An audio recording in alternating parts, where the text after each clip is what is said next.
Hello dear students, मैं हूं Umad Khwaja. Welcome to the learning circle coaching classes. तो हम पढ़ रहे थे रोटेशनल डायनामिक्स। इसके अंदर हमने शुरू किया था applications of uniform circular motion. तो इसमें हमने दो एप्लीकेशंस को देख लिया है। आज हम देखने वाले हैं तीसरी एप्लीकेशन, जो है vehicle on a bank road. तो सबसे पहले समझते हैं कि बैंक रोड यानी क्या है। तो देखते हैं definition. The surface of curve road are tilted. तो सरफेस, किसका सरफेस? एक कर्व रोड है, जैसे हमने vehicle on a horizontal track में देखा था कर्व रोड। तो उस कर्व रोड का जो सरफेस है, उस रोड का, वो थोड़ा सा हमने क्या किया है? टिल्ट किया है।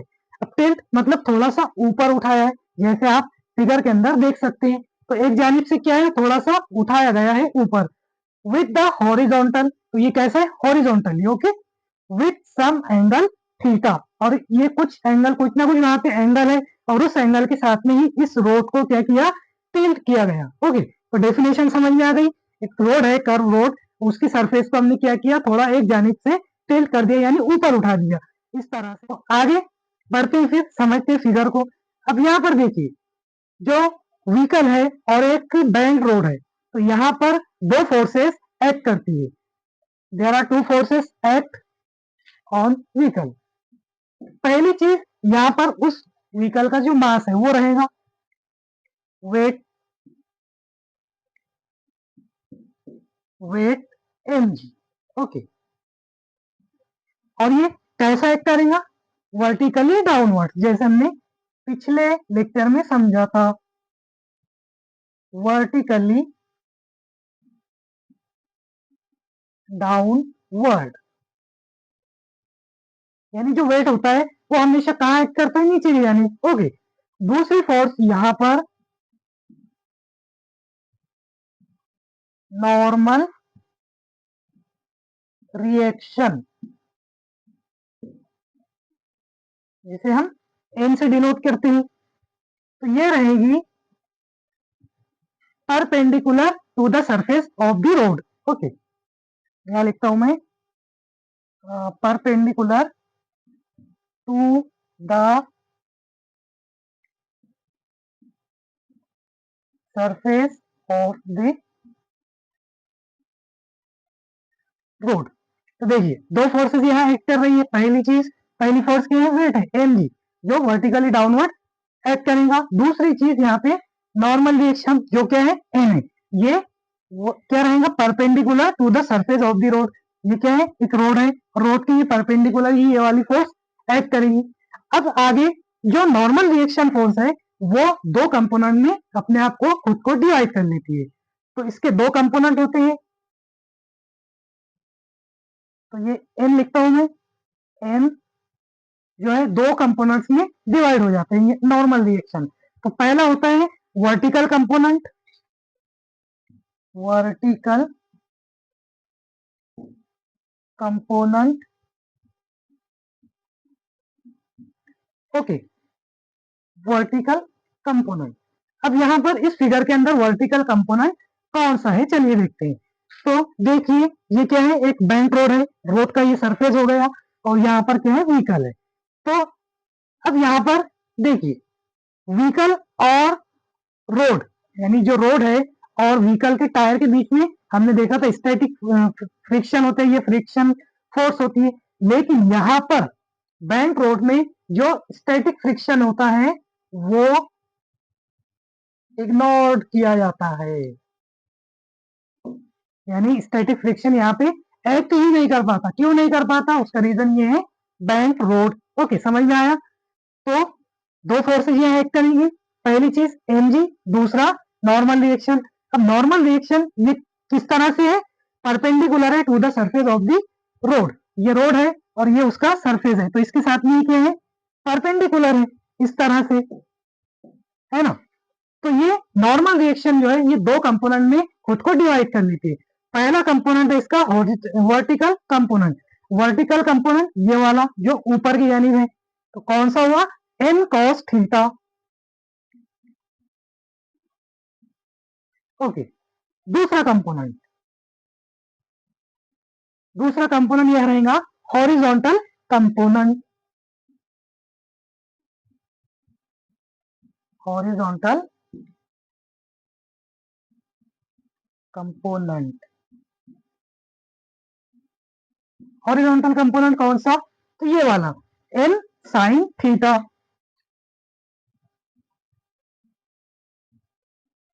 ओके, समझ में आया? n के नॉर्मल रिएक्शन है और वो खुद को दो पार्ट में, दो कंपोनेंट में डिवाइड कर लेता है।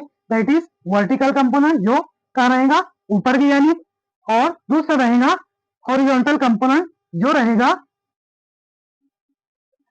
n sin theta. ओके, तो अब यहाँ पर जो हमारा वर्टिकल कंपोनेंट है that is n cos theta, n cos theta, और उसके अपोज में कौन सी फोर्स हमें नजर आ रही है?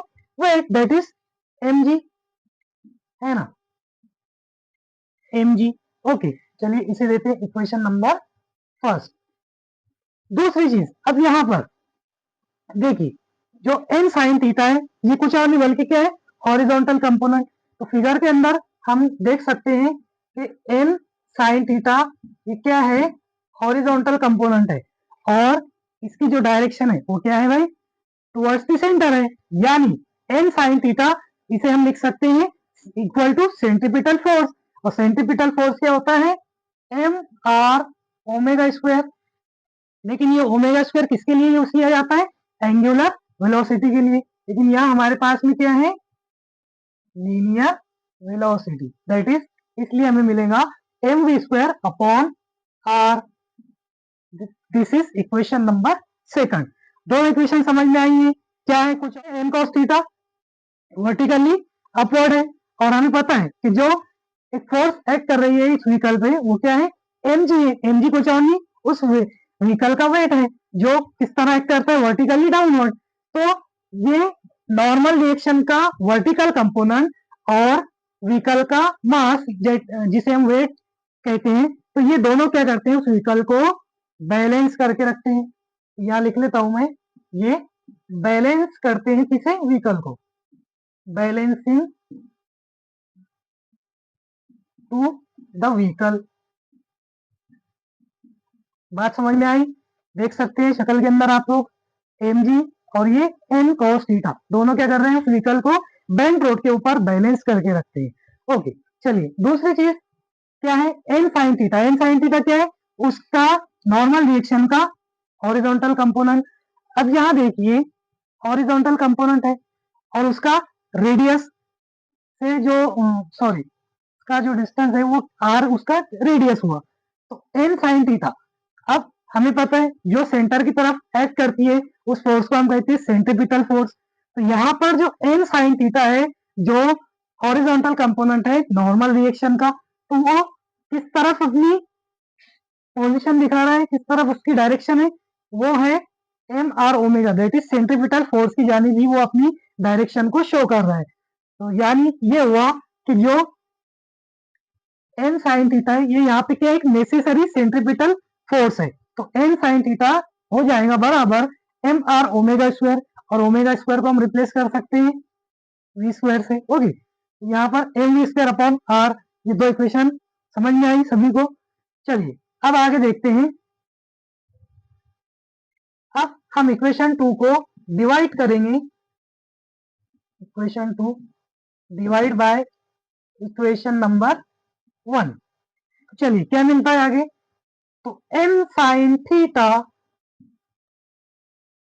divided by n cos theta is equal to mv square upon r, और यहाँ पे हमारे पास mg। देखिए क्या कैंसल आउट हो सकता? m m कैंसल हो जाएगा, उसी तरह यहाँ से m m कैंसल, क्या बाकी रहेगा हमारे पास में term? Sine theta upon cos theta is equal to v square upon r g. बात समझ में आई? अब चलिए इसे और थोड़ा सिंप्लीफाई कर सकते हैं। हमें पता है साइन अपॉन कॉस क्या होता है? कुछ और नहीं बल्कि टेन थीटा होता है। तो हम यहाँ पे लिख सकते हैं tan theta is equal to v square upon r g. समझ में आया सभी को? चलिए अब हम देखते हैं इस व्हीकल की most safe speed along a bank road. Okay, most safe speed.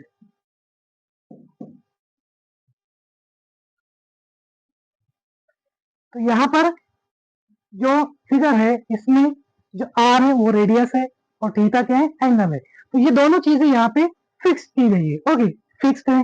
Okay, जो अभी हमने यहाँ पे देखा इससे पहले इक्वेशन नंबर 3 में tan theta is equal to v square upon r g. तो यानी उस व्हीकल का जो एंगल है वो और उसका रेडियस सेंटर से वो फिक्स किया गया है। तो उसके बाद में जो एक्सप्रेशन है मोस्ट सेफ स्पीड के लिए वो हो जाएगा v s square is equal to v square is equal to R G tan theta. Okay, देखिए वी एस स्क्वायर क्या है, कुछ और नहीं बल्कि most safe speed is equal to, वो कुछ और नहीं बल्कि क्या है, स्पीड है। Speed v square is equal to, और हमने अभी फाइंड किया क्या है, tan theta is equal to v square upon r g आया था। हमने वी स्क्वायर को और टेन थीटा को रिप्लेस किया, तो R V square is equal to R G tan theta. Okay, तो V S by taking square root, तो क्या मिलेगा, V S is equal to under root V R ji tan theta.